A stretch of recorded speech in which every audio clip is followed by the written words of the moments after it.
Hello YouTube, Sidekick here with another It's Not You, It's ME mission editor video for DCS. Before I talk about the video today, I did want to say something about the mission editor in DCS.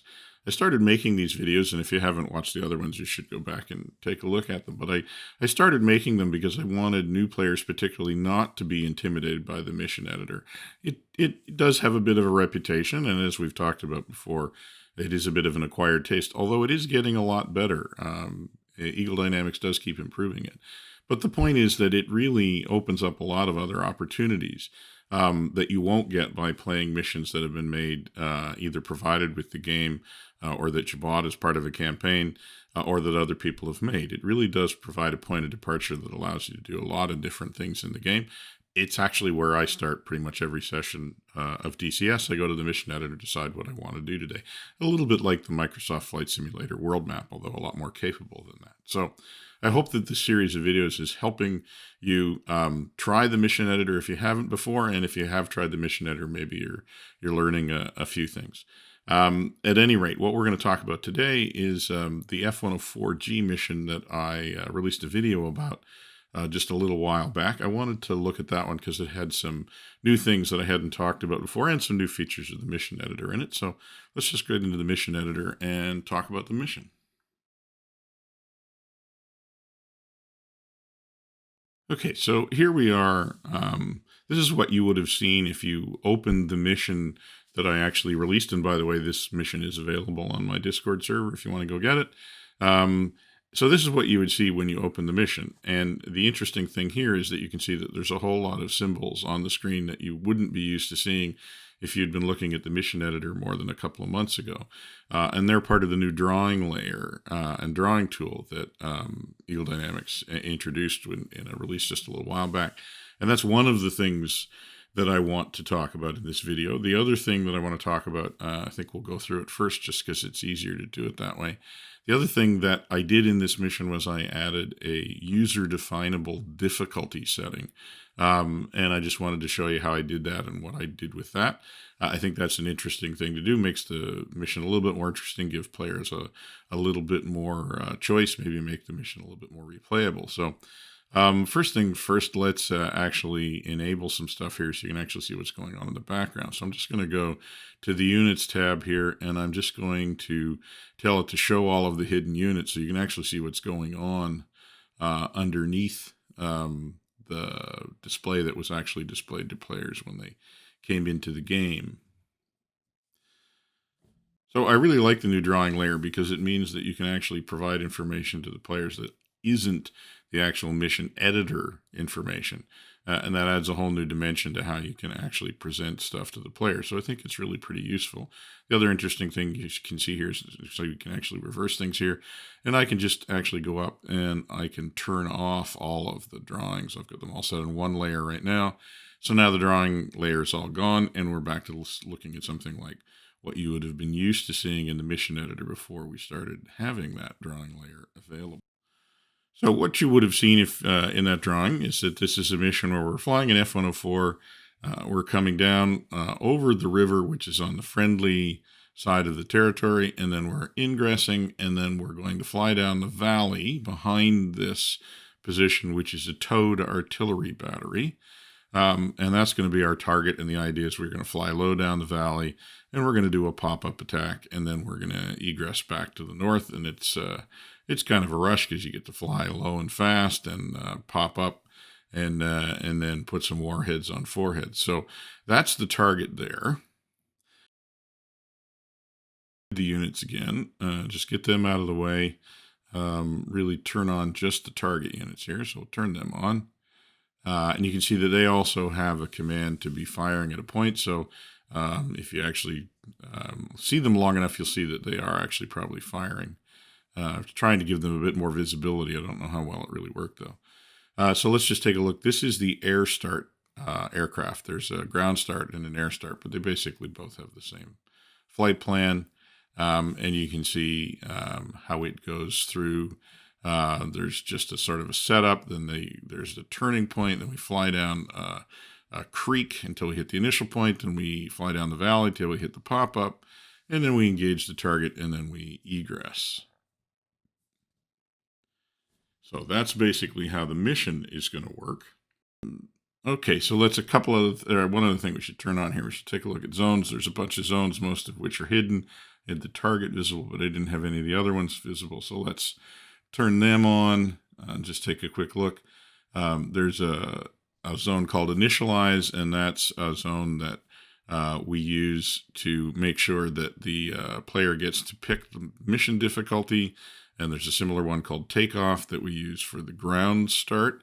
So these are basically used so when the aircraft flies into those, we add the menu items that let you do the difficulty selection.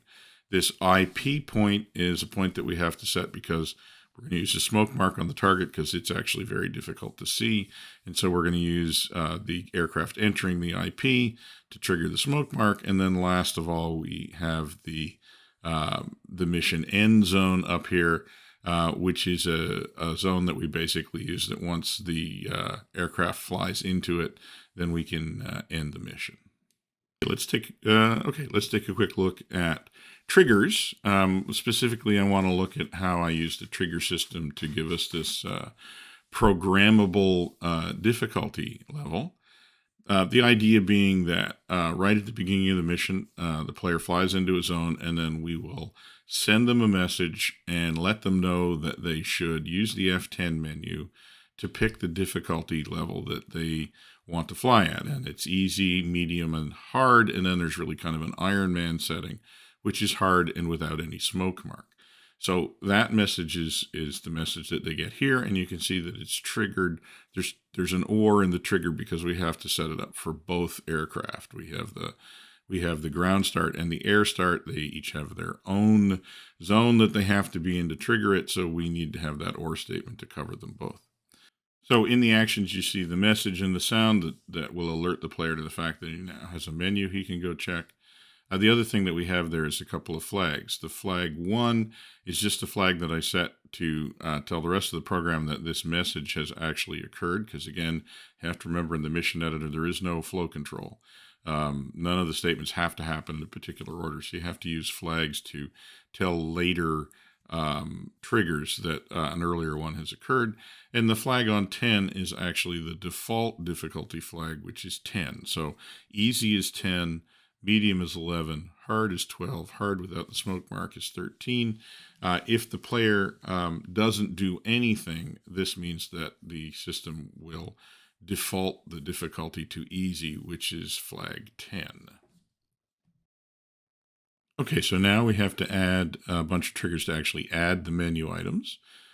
So that is something that is, you do that with an action called radio item add. And again, as I said, you only do this after flag 1 is true, so we know that the message has been sent.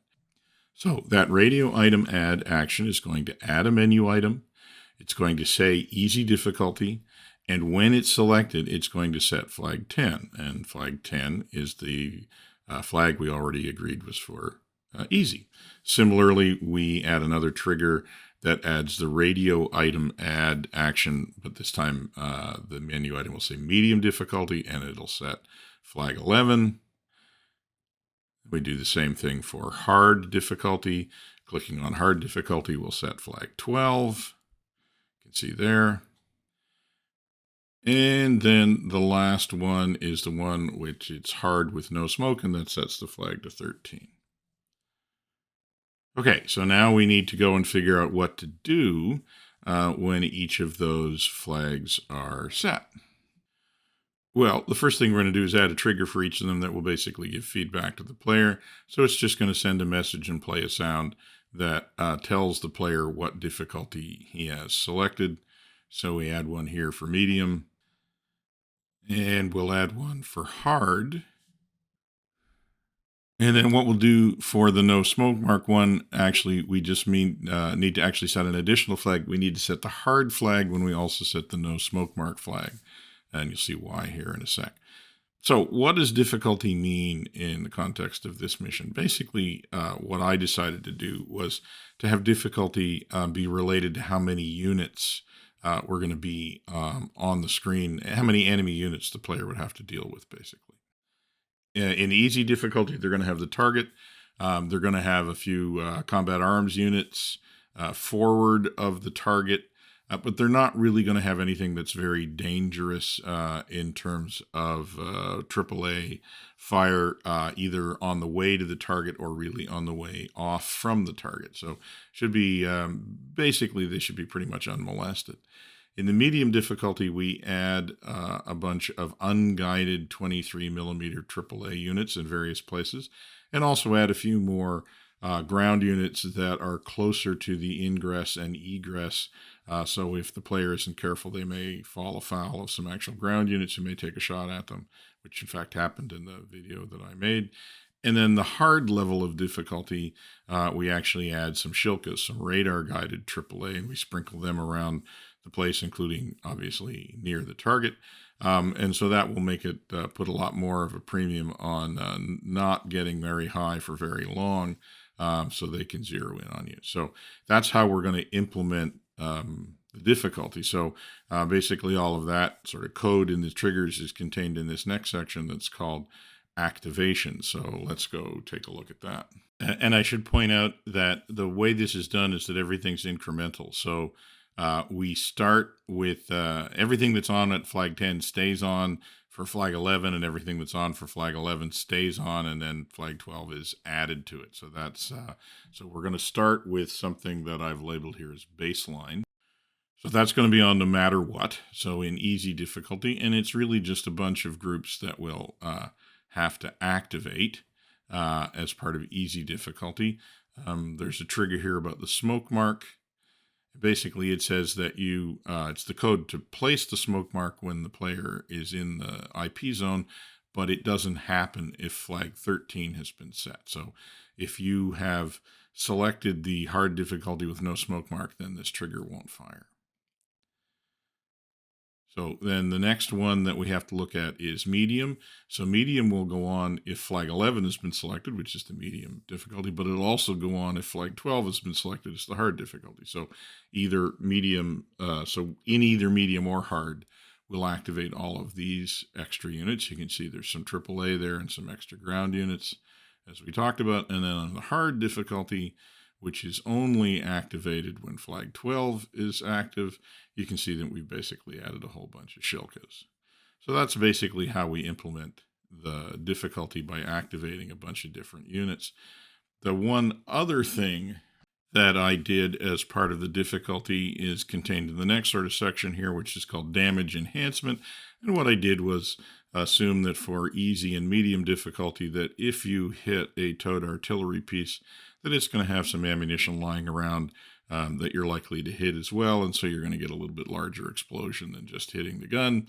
It's just to bump up the lethality of the rockets a little bit on easy and medium difficulty. And, plus hopefully it's a little bit more fun because you get a little bit more sound and light when you hit something. But so that's part of the medium and the easy difficulty. Okay, so let's see what that looks like in the game. Just to remind ourselves, those are the units that we want to turn on for the baseline difficulty. So then just to see what those are, we'll go over here and I will just turn those on one at a time here.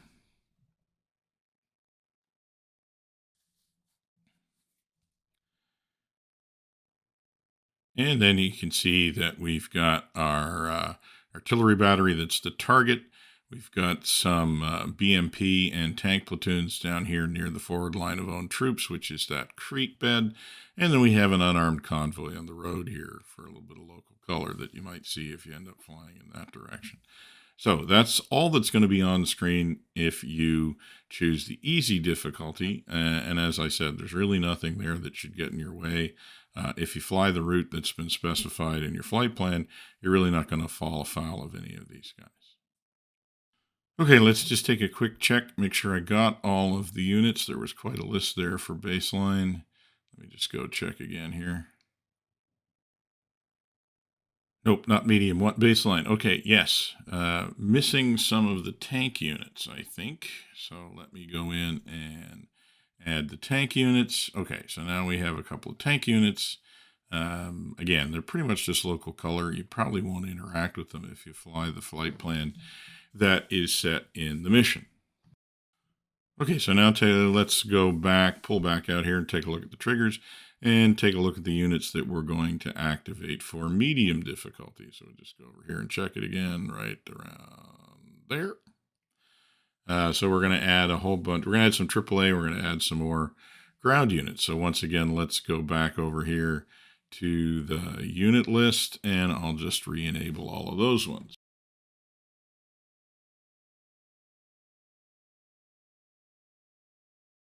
So basically, as you can see, we're adding a bunch of AAA units in various places. Some of them on the ingress route, some of them near the target. And we've also added some more ground units that are out closer to the target. So if you're not careful, you may fall afoul of those as well. And this, of course, is the one that's going to be the primary defense. It's a 23 millimeter battery that's overlooking the artillery. And then there's another one here near the turning point. So if you're not careful, that one might get you if you get too high in the turn. So yeah, the medium difficulty should keep you a little bit more honest. And then there's one here, again, overlooking the ingress route. So you really won't want to get up too high when you're ingressing on medium difficulty. And then these are just ground units. In fact, these are the units that in the mission actually took a shot at me. And I put them there just to be on the edge. Make sure that you get down once you get over the forward line of own troops. Because if you get too high, then they may be able to line you up. Okay, so let's go to the hard difficulty. And basically this is just turning on a bunch of shilkas. So let's go into the unit list here again, and I'll just enable those one at a time. And you can see where they start showing up. Basically, a lot of the ground units in front get an embedded shilka, and then we also have a shilka close to the target, and we have a shilka with the convoy now. So you can see, yeah, so there's the shilka that's on the target, and you can see them scattered around the rest of the place. So on hard difficulty, you're going to have to deal with some radar-guided AAA, even as you're approaching the forward line of own troops on egress there. So you're going to want to be careful to stay low for as much of the time as you can. And in fact, again, there's one with the convoy. Okay, so that's basically how we implemented the mission difficulty with triggers. Hopefully that's useful. May give you some ideas of what you want to do in your own missions. I'm sure there are other ways of doing that, but that was a way that occurred to me, and I think it seemed to work out fairly well. By all means, do download the mission and let me know what you think of it. So now I want to move on to talking about the new feature that was added to the mission editor a couple of releases back, and that is the drawing layer. And so this is basically a feature that allows you to draw and make annotations on the map that the player can see. And as you can see, the way I did this mission, then that lets me hide all of the units and everything, and instead put information that is a lot more specific, reads a lot more the way that I want it to read. I think it's easier for the player to actually see on the planner. And so it would also be very useful, obviously, in multiplayer missions. You can provide instructions right on the map. So the drawing tools are reasonably self-explanatory, and you can see them here on the upper right. The other thing that I hadn't made use of in the mission, and I have to admit I did a little offline mission editing here, and I actually have split the annotations up into the various layers. This wasn't a functionality I actually realized I could use until I started making this video, but it actually turns out to be very useful. So you can figure out how much of the information you want to display depending on which layers you select. So let's start with the layer labeled the red layer. And basically this is all of the red symbols. So here you have something that is an icon. And it just happens to be the artillery icon that I selected. This box is a text box. You can see there's various options here, including the size of the text, the size of the frame, the color of the text, the color of the background. And then we have these arrows, which are actually a polygon, and they're one of the polygons that you can choose. And again, you have a number of different parameters that you can vary, including the color and a few other features of the arrow. So there's quite a bit of fairly basic shapes, but there's a fair bit that you can do with that. Okay, now let's turn on another layer here. This is one I've bound to the comment layer, and it's basically all of the other text boxes. And you can see when I select them, you can see again all of the different parameters that you can set, including the colors. Okay, let's take a look at the blue layer. And you can see a couple of things have appeared. There's a little blue arrow that's going to be at the tip of the flight path. Not sure why I put that on the blue layer, but I did. And then there's this line. This line is a segments line, which basically allows you to draw a line with multiple segments. It's just move and click, move and click, move and click, double click at the end. And then I have set it for the line type to be, or the line style to be triangle, which turns out to be very useful. Okay, so let's add the final layer, and that's basically the flight path. And so this is another line. Again, it's a segmented line. This time we've drawn it with dashed lines. Okay, I think that's enough of an introduction to the drawing layer. It's really something that you can experiment with yourself now that you know that it's there. So I'm just going to go in and hide everything again, set the mission back to its original configuration here. And while I'm doing that, I just wanted to say again that hopefully you're enjoying this It's Not You, It's ME Mission Editor series. The point of the series really is to convince you, if you haven't tried the Mission Editor, that you really should. I think it's an important and useful part of DCS. If you are somebody that uses the Mission Editor, hopefully this has given you some new ideas, both about setting adjustable mission difficulty, maybe about using that drawing layer. And I think I've got it basically restored to its original configuration here, so there's nothing left for me to do but to jump in the mission and say that for now, this is going to be Sidekick, signing off.